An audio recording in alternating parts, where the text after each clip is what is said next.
This is the King James Bible. It was actually authorized to be translated by a black man. Let's talk about it. Before we go into the ethnicity of King James and his family, we must first address the rumors that have been spreaded.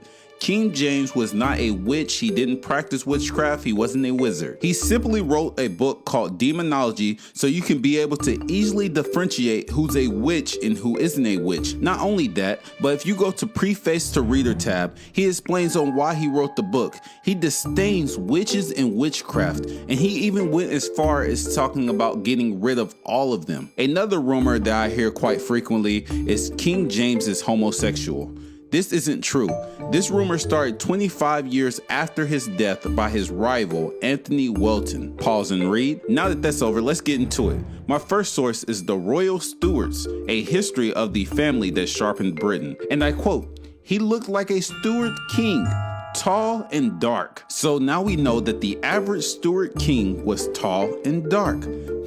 Let's keep reading. This is my next source, The Correspondence of Robert Woodrow. Let's go to page 565.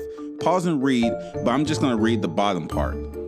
"I observed the name, I should not say the race, of the Stuarts. If the Stuart family and the modern day British people were the same race, why would it specify the race of the Stuart family? It's because they are black." This is my next source, Macbeth. And I quote, "James Stuart. The Stuarts could trace their ancestry back to Robert II, 1371 to 1390. Now let's go to my next source, the Book of Aaron, Volume 2.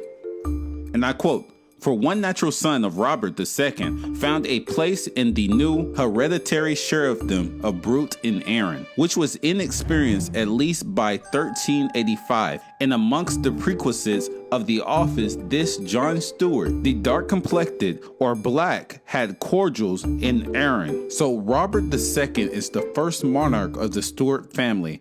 Him and John are called black. Now let's go to my next source, King Charles I. So this is a poem that Hareton, a close friend of King Charles, wrote for him after he passed away. And I quote, "As I was going by Charging Cross, I saw a black rider on a black horse.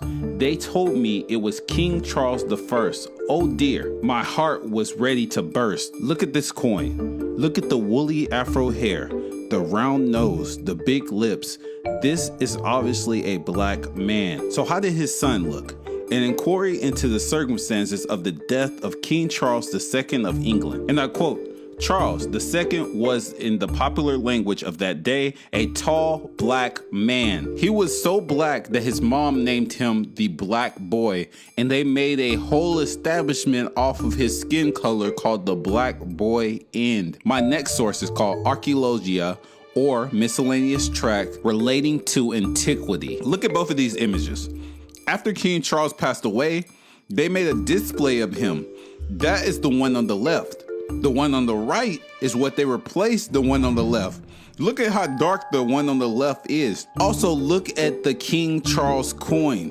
This is obviously a black man. Last but not least, King James.